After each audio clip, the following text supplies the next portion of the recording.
Assalamualaikum warahmatullahi wabarakatuh. Perkenalkan, nama saya Siti Wakia dengan NPM 201506128 dari kelas PSDIC. Di sini saya akan membahas mengenai konsep dasar sistem operasi dan sistem komputer. Sistem operasi terdiri dari 5 komponen. Yang pertama ada komponen sistem operasi, lalu yang kedua ada layanan sistem operasi, yang ketiga ada sistem calls, yang keempat ada struktur sistem, dan yang terakhir ada mesin virtual. Mengenai pengertian sistem operasi adalah perangkat lunak yang mengontrol pelaksanaan program-program komputer, yaitu dengan mengatur waktu proses, pengecekan kesalahan, mengontrol input dan output, melakukan perhitungan, kompilasi, penyimpanan pengolahan data, serta berbagai bentuk layanan yang terkait dengan American National Standard Institute atau disebut dengan ANSI. Sistem operasi merupakan resource manager atau pengelola sumber daya yang berperan untuk mengatur, mengorganisasikan, mengoperasikan secara keseluruhan bagian sistem yang kompleks. Lalu, komponen sistem operasi terdiri dari manajer proses, manajemen memori utama, manajemen berkas, manajemen input dan output, manajemen penyimpanan sekunder, jaringan, sistem proteksi, dan yang terakhir adalah common interpreter system. Dari komponen sistem operasi ini akan kita bahas mengenai salah satu dari pengertiannya masing-masing. Yang pertama ada manajemen proses. Proses adalah sebuah program yang sedang dijalankan atau dieksekusikan. Sebuah proses membutuhkan beberapa sumber daya untuk menyelesaikan tugasnya. Sumber daya tersebut dapat berupa CPU time atau memori berkas-berkas dan perangkat-perangkat input atau output. Sistem operasi mengalokasikan sumber daya tersebut saat proses itu diciptakan atau sedang dijalankan. Ketika proses tersebut berhenti dijalankan, sistem operasi akan mendapatkan kembali semua sumber daya yang bisa digunakan kembali. Selain itu, juga bertanggung jawab atas aktivitas-aktivitas yang berkaitan dengan manajemen proses, seperti membuat dan menghapus proses pengguna dan sistem proses, lalu menunda atau melanjutkan proses, menyediakan mekanisme untuk proses sinkronisasi, dan menyediakan mekanisme untuk proses komunikasi, serta menyediakan mekanisme untuk penanganan deadlocks. Lalu yang kedua, ada manajemen memori utama. Memori utama atau lebih dikenal sebagai memori adalah sebuah array yang besar dari word atau byte, yang ukurannya mencapai ratusan, ribuan atau bahkan jutaan. Setiap word atau byte mempunyai alamat tersendiri.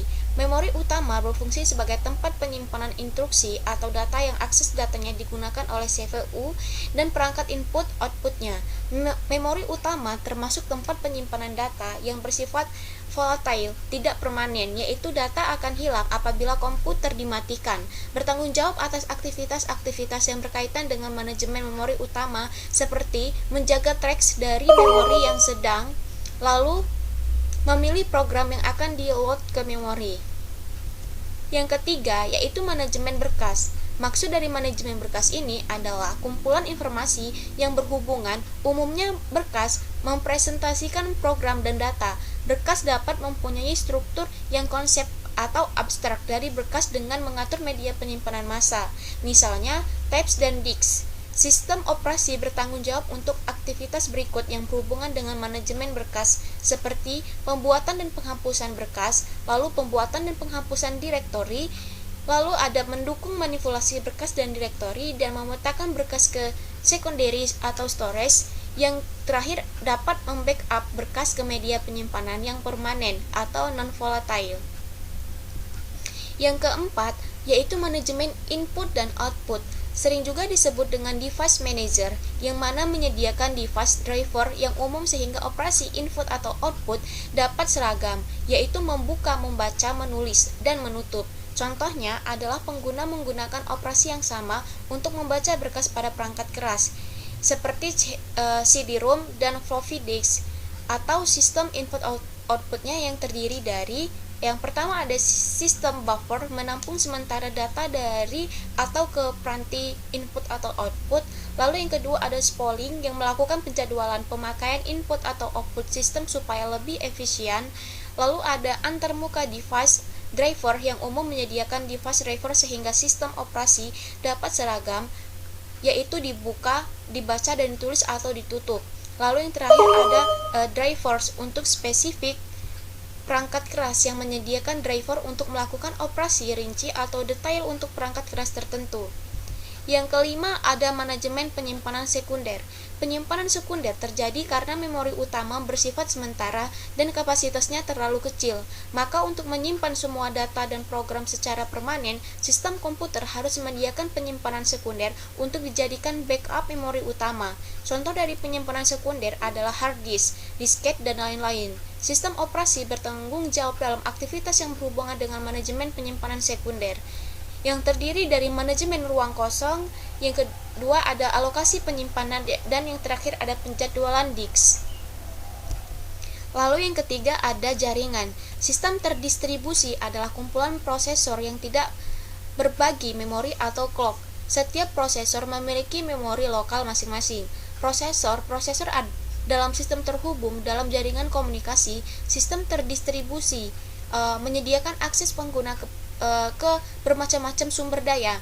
Akses tersebut menyebabkan peningkatan kecepatan komputasi dan adanya peningkatan penyediaan data, dan yang terakhir adanya peningkatan keandalan. Yang ketujuh ada sistem proteksi. Nah, sistem proteksi ini berkenaan dengan mekanisme untuk mengontrol akses yang dilakukan oleh program, prosesor, pengguna sistem maupun pengguna sumber daya. Mekanisme dari proteksi harus membedakan antara penggunaan yang sah atau tidak sah, lalu spesifikasi kontrol untuk diterima, dan menyediakan alat untuk pemberlakuan sistem. Dan yang terakhir ada Common Interpreter System.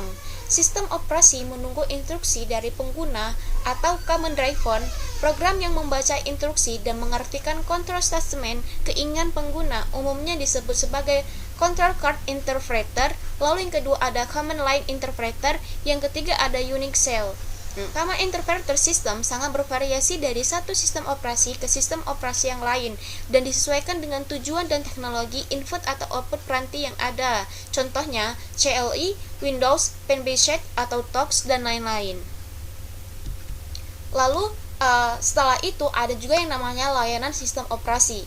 Layanan sistem operasi terdiri dari eksekusi program yang melayout program ke memori dan menjalankannya atau di-run, sedangkan operasi input dan output, pengguna tidak bisa mengontrol input dan output secara langsung. Karena untuk efisiensi dan keamanannya, sistem harus bisa menyediakan mekanisme untuk melakukan operasi input dan output. Manipulasi sistem berkas seperti membaca, menulis, membuat, dan menghapus file. Kemudian komunikasi yang berfungsi untuk pertukaran informasi dapat dilaksanakan melalui shared memory atau message passing. Dan yang terakhir adalah deteksi error, yang mana mempertahankan kestabilan dengan mendeteksi error pada CPU, perangkat keras memori, input dan output, atau program pengguna, dan jika bisa memperbaikinya. Adapun layanan tambahan yaitu seperti menjaga efisiensi sistem, bukan untuk membantu pengguna. Lalu ada juga yang namanya alokasi sumber daya, yang mengalokasikan sumber daya kepada beberapa pengguna atau tugas yang dijalankan pada saat yang bersamaan. Yang ketiga ada accounting, digunakan untuk menentukan beberapa banyak dan berapa lama users menggunakan sumber daya sistem. Dan yang terakhir, proteksi yang berfungsi untuk menjaga semua akses ke sumber daya sistem terkontrol. Dan ada juga yang namanya system calls. System calls menyediakan antarmuka antara proses atau program yang sedang dijalankan, dan sistem operasi biasanya tersedia sebagai instruksi bahasa rakitan, dan beberapa sistem mengizinkan sistem calls dibuat langsung dari bahasa pemrograman tingkat tinggi. Selain itu, beberapa bahasa pemrograman tingkat tinggi seperti C dan C++ telah didefinisikan untuk menggantikan bahasa rakitan untuk sistem pemrograman.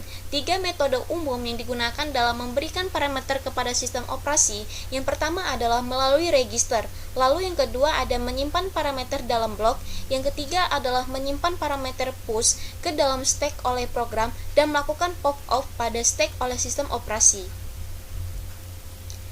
Dan yang terakhir ada struktur sistem. Struktur sistem terbagi menjadi 3, yaitu struktur sederhana, yang kedua ada pendekatan terlapis, dan yang ketiga ada microkernel. Yang pertama, yaitu struktur sederhana. Dimulai dengan sistem yang kecil, sederhana dan terbatas, kemudian berkembang dengan cakupan original. Struktur sistem MS-DOS disusun untuk mendukung fungsi yang banyak pada ruang yang kecil. Struktur sistem Unix terdiri dari dua bagian, yaitu kernel, antarmuka dan device drivers, dan program sistem. Lalu yang kedua ada pendekatan terlapis. Lapisan adalah implementasi dari objek abstrak yang merupakan enkapsulasi dari data dan operasi yang bisa memanipulasi data tersebut, yang terdiri dari dua lapisan. Lapisan paling bawah adalah perangkat keras, lalu lapisan paling atas adalah antarmuka pengguna. Yang ketiga ada microkernel, menyusun sistem operasi dengan menghapus semua komponen yang tidak esensial dari kernel dan mengimplementasikannya sebagai sistem program dan level pengguna, dengan fungsi utama untuk mendukung fasilitas komunikasi antara program, klien, dan bermacam-macam layanan yang juga berjalan di user space. Lalu ada yang namanya mesin virtual. Mesin virtual mengambil pendekatan terlapis sebagai kesimpulan logis. Mesin virtual memperlakukan hardware dan sistem operasi seolah-olah berada pada level yang sama sebagai perangkat keras. Pendekatan mesin virtual menyediakan sebuah antarmuka yang identik dengan underlying bare hardware. Sistem operasi membuat ilusi dari banyak proses, masing-masing dieksekusi pada prosesor sendiri dengan virtual memorinya sendiri. Mesin virtual dibuat dengan pembagian sumber daya oleh komputer fisik yang terdiri dari beberapa macam, yaitu penjadwalan CPU bisa menciptakan penampilan seakan-akan pengguna mempunyai prosesor sendiri. Lalu ada spooling dan sistem data bisa menyediakan virtual card readers dan virtual line printers.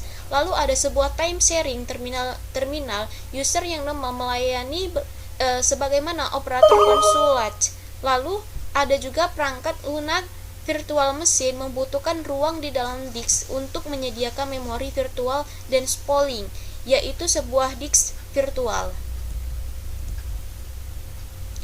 Mungkin itu saja yang bisa saya sampaikan mengenai konsep dasar sistem operasi dan sistem komputer. Saya akhiri, wassalamualaikum warahmatullahi wabarakatuh.